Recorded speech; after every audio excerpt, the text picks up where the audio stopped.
আসসালামু আলাইকুম, কেমন আছো তোমরা? বরাবরের মতো মিনি ব্লগ নিয়ে হাজির হলাম আমরা। শুরুতেই দেখতে পারছেন আমার বন্ধুরা ইফতারি সামনে নিয়ে বসে আছে, আর কয়েকটা বন্ধু প্লেট সাজাচ্ছে। এই রমজানে আমরা সব বন্ধুরাই এক জায়গায় ইফতারি করলাম। এখানে অনেকেই আছে, অনেকেই নেই। দোয়া করি যে যেখানে থাকুক ভালো থাকুক। বিসমিল্লাহ। ইফতারি তোকে আমি ডাকিস? আমি তো বলছি ইফতারি। আমি খুব একটা গুছিয়ে কথা বলতে পারি না। যদি কোনো জায়গায় ভুল হয়ে থাকে তাহলে ক্ষমার দৃষ্টিতে দেখবেন।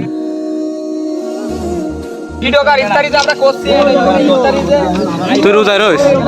জি ইয়েস তুই ইফতারি করছিস আজকে? এই জন্য তো ছবি উঠিস তাই না? বলছি ফেসবুকে যখন পোস্ট হবে তখন আমাকে এসে বল। আব্দুল্লাহ ভিডিও করবি তো, আমরা যে ইফতারি দিচ্ছি গরিব গুন্ডা মানুষই। আমার একটু ভিডিও করতে আমরা বন্ধুরা সবাই একজন আরেকজনের নিয়ে মজা করতেছিলাম। এর মাঝেই আমাদের ইফতারি টাইম হয়ে গেছে। তো অনেক বন্ধুরা রোজায় থাকার পরও অনেক খাটাখাটনি করেছে, তাদেরকে ধন্যবাদ। তো ভিডিওটা এই পর্যন্তই, দেখা হবে নতুন কোনো ভিডিওতে। Bye bye.